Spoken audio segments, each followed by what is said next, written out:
अवधूत चिंतन श्री गुरुदेव दत्त, श्री स्वामी समर्थ. माझ्या सगळ्या गोड यूट्यूब फॅमिलीचं मी अगदी मनापासून माझ्या या यूट्यूब चॅनेलमध्ये स्वागत करते. चला तर आजच्या नवीन व्हिडिओला सुरुवात करू. बघा, चातुर्मास अतिशय महत्त्वाचा काळ हा सुरू होतो आहे. येत्या 25 जुलैपासून चातुर्मास सुरू होतो आहे. तर बघा, तुम्हाला चातुर्मासामध्ये काही कामं आवर्जून करायची आहे. म्हणजे ती काय करायची आहे, मनाशी ते तुम्हाला ठरवूनच घ्यायचं आहे आणि त्याचसोबत काही चुका करायच्या नाही. चातुर्मासामध्ये या 1 ते 2 चुका जर केल्या तुम्ही, तर तुम्हाला नेहमी पश्चाताप सहन करावा लागेल. वाईट वेळ येऊ शकते तुमच्यावर. दुःख, अडचणी नेहमी तुमच्या वाट्याला येऊ शकतात. मग आपल्याला सगळ्यांना दुःख नको असतं, सुख पाहिजे असतं. तर त्यासाठी गोष्टी आपल्याला या कराव्याच लागतात. मी जसं काल परवाच्या व्हिडिओमध्ये सांगितलं, चातुर्मास हा आत्मशुद्धीचा काळ आहे. या महिन्यामध्ये जेवढ्या पवित्र गोष्टी आपल्या हातून घडतील त्याचा फायदा आपल्याला होणार आहे.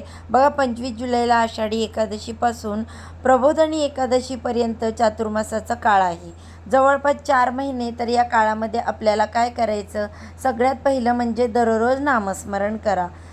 10 ते 15 मिनटं तुमच्या इष्टदेवतांचं, तुमच्या कुलदेवतांचं, देवीचं तुम्ही नामस्मरण करू शकता. जसं की मी नेहमी सांगत असते, श्री स्वामी समर्थ, श्री स्वामी समर्थ, श्री स्वामी समर्थ ही माळ घेऊन नाही केलं तरी चालेल, पण तुम्ही कमीत कमी शांत एका ठिकाणी बसून मनामध्ये 10 ते 15 मिनटं टायमर लावून काय होईल ना, तर ते तुम्हाला नामजप करायचा आहे. किंवा ओम नमो भगवते वासुदेवाय नमः, ओम नमो भगवते वासुदेवाय नमः, ओम नमः शिवाय, ओम नमः शिवाय.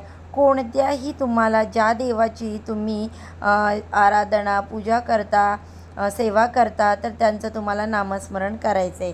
दररोज थोडा का वेळ काढून तुम्हाला नामस्मरण करायचं आहे.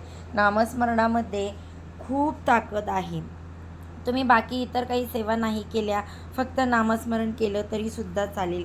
याशिवाय या चातुर्मासामध्ये जमेल तेव्हा तुम्हाला जेव्हा वेळ मिळेल तेव्हा तुम्ही काही ग्रंथाचं वाचन करा. जसं की बघा, चातुर्मासामध्ये तुम्ही गुरुचरित्राचं पारायण करू शकता, स्वामीचरित्र सारामृताचं पारायण करू शकता, त्यानंतर दुर्गा सप्तशतीचा पाठ तुम्ही करू शकता, मल्हारी सप्तशतीचा पाठ करू शकता, भगवद्गीता, रामायण, दासबोध बरेचसे ग्रंथ आहेत का तुम्ही या महिन्यामध्ये जर त्याचं वाचन केलं तर तुम्हाला 100% फायदा होईल.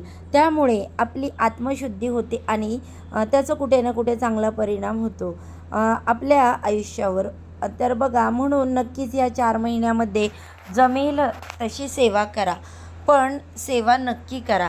त्यानंतर सगळ्यात महत्त्वाचं म्हणजे चातुर्मासामध्ये तुम्हाला मांसाहार करायचा नाही, मद्यपान करायचं नाही.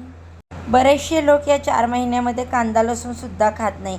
पण चला, कांदा लसूण खाणं हा नियम तुम्हाला पाळणं शक्य नसेल तर कमीत कमी मांसाहार आणि मद्यपान या गोष्टी टाळल्याच पाहिजे. साधं, सात्विक, ताजं अन्न खा, ठीक आहे, या महिन्यामध्ये बघा. कारण यामागे सायंटिफिक रिझन पण आहे. नॉनव्हेज वगैरे या गोष्टी ज्या आहेत त्या या काळामध्ये चांगल्या मिळत नाहीत. त्यामुळे आपल्या शरीरालासुद्धा त्याचा त्रास होत असतो. त्यानंतर पुढची गोष्ट म्हणजे या काळामध्ये जास्तीत जास्त दान करा, जास्तीत जास्त सेवा करा. दान कुठल्या प्रकारचं तुम्ही करू शकता, अन्नदान, वस्त्रदान, गोमातेची सेवा करा, पक्ष्यांसाठी पाणी ठेवा, गरजूंना मदत करा. तुम्ही झाडं लावू शकता तुमच्या मनावर. तुमच्या यथाशक्तीने दान, म्हणजे अगदी पैसाच कोणाला दिले पाहिजे असं काही नाही. पण एक गोष्ट लक्षात ठेवा, दान हे फक्त गरज आहे त्यालाच करा, उगाचच कोणालाही द्यायचं नाही. कारण आपल्याला दान करायचं म्हणून दिलं ना जातं असं गरज नसणाऱ्या व्यक्तीला, तर त्या माणसाने ती वस्तू फेकून दिली, तर वापरली नाही, तर ते दान जे आहे तर ते होत नाही. म्हणून त्याला गरज आहे. किंवा तुम्ही एखाद्या वृद्धाश्रमात, अनाथ आश्रमात जाऊन त्या लोकांना विचारा, तिथे काही कसली गरज आहे, ब्लँकेट दान करा, थंडी पुढे होणार आहे, छत्री दान करा. तुम्ही यथाशक्तीने जमेल त्या गोष्टी दान करू शकता. पण दान हे ज्या व्यक्तींना गरज आहे त्यांनाच करा. त्याला सत्पात्री दान असं म्हणतात. त्यानंतर या चातुर्मासामध्ये तुळशीची सेवा झाली पाहिजे. तुळशीची सेवा म्हणजे इन डिटेलमध्ये कशी करायची याचा व्हिडिओ मी नक्कीच आणेन, पण आता अगदी शॉर्टमध्ये सांगते. तुळशीला दररोज सकाळी पाणी अर्पण करायचं, त्यानंतर हळदी कुंकू अक्षता अर्पण करायच्या, एखादं फूल अर्पण करायचं. तुळशीला प्रदक्षिणा तुम्हाला घालायची आहे. तुळशीजवळ सकाळी अगरबत्ती लावा, संध्याकाळी तुपाचा दिवा लावा. अशा पद्धतीने तुम्हाला तुळशीची पूजा करायची. त्यानंतर या ज्या 5 गोष्टी मी तुम्हाला सांगितल्या त्याचा नियम तुम्ही चातुर्मासामध्ये करा. 100% तुम्हाला फायदा होईल. आता हे झालं काय करायचं आहे, पण चातुर्मासामध्ये काय करू नये तर बघा, सगळ्यात पहिलं म्हणजे चातुर्मासामध्ये राग वाद हे आपल्याला टाळायचे आहेत. लहान सहान गोष्टीवरून भांडणं किंवा कोणाला काहीतरी अपशब्द बोलणं हे टाळलं गेलं पाहिजे. खोटं बोलू नका, कोणाची फसवणूक करू नका. नेहमीच आपण म्हणजे चातुर्मासात असं नाही आहे, नेहमीच आपलं वागणं हे प्रामाणिक असलं पाहिजे. आपण म्हणतो की बरोबर आहे, आजकालची दुनियाच अशी नाही राहिलेली, पण बघा उगाचच कुणाला तरी आपण फसवतोय, काहीतरी खोटं वागतोय, तर त्याचा कुठे ना कुठे त्याचा भोग आहे तो आपल्याला भोगावेच लागतात. एवढं मात्र लक्षात ठेवा. म्हणून कधी पण मनामध्ये असं सूड घेण्याची बुद्धी ठेवू नका की त्याचं असंच झालं पाहिजे, त्याला तसंच झालं पाहिजे. जो तो आहे त्याच्या कष्टाने आहे, त्याच्या नशिबाने आहे, तर त्यामुळे कोणालाही तुम्ही शाप देणं वगैरे कोणी तसं करू नका. तुम्ही कोणी एवढं मात्र लक्षात ठेवा, कारण जे आपण वाईट चिंतो ते आपल्या बाबतीत घडतं. म्हणूनच कधीही कुणाचं वाईट चिंतू नका. दुसरी गोष्ट, व्यसनांपासून दूर राहा. मद्यपान, तंबाखू, गुटखा, इतर कुठल्याही प्रकारचं व्यसन असेल तर त्यापासून दूर राहा. त्याच्याबद्दल सांगायलाच नको की त्याचे वाईट परिणाम आहेत, सगळ्यांनाच माहीत आहे. तरीसुद्धा आपण या गोष्टी करतो. तर त्यामुळे जेवढ्या या गोष्टीपासून दूर राहता येईल तर ते बघा. कारण आजकाल तुम्ही बघितलं असेल, अगदी 30च्या वयामध्ये सुद्धा लोकांना अटॅक येतात. अगदी कॉलेजच्या मुलांनासुद्धा अटॅक येण्याचे प्रकार झालेले आहेत. तर आजकाल स्त्री पुरुष या कोणामध्येही हे ज्या गोष्टी आपण ऐकायला येतो, त्यावेळी आपल्याला खूप टेन्शन येतं, वाईट वाटतं, आपण नंतर विसरून जातो. पण आजकाल ना सगळं काही बदलत आहे, त्यामुळे आपल्याला आपली काळजी कशी घ्यायची आपल्या हातामध्ये आहे. त्यानंतर दुसरी गोष्ट म्हणजे मी जी तुम्हाला सांगितली की या महिन्यामध्ये पूजा, नामस्मरण या गोष्टीकडे दुर्लक्ष करू नका. दररोज थोडा वेळ, म्हणजेच 15 मिनटं का होईना, तुम्हाला तुमच्या देवतांचं, तुमच्या देवींचं ज्या वाटतं त्या देवाचं नाव तुम्हाला घ्यायचं आहे, त्याचं नामस्मरण करायचं आहे. गरजूंना मदत करा. जे काही पैसे दान करा.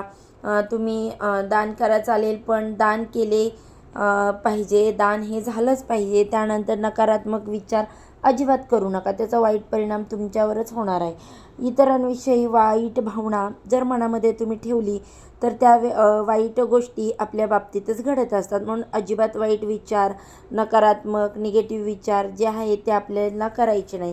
त्यानंतरची गोष्ट म्हणजे जी काही तुम्ही या महिन्यामध्ये पूजा कराल तर ती आपल्या मनापासून करायची. उगाच कोणीतरी सांगितलं किंवा दिखावा म्हणून, किंवा बघा आजकाल आपल्याला सवय आहे व्हॉट्सअपला स्टेटसला ठेवण्याची, इंस्टाग्रामला, इतर कुठल्याही सोशल मीडियासाठी आपण पूजा अर्चा करत असतो. तर असं प्लीज करू नका.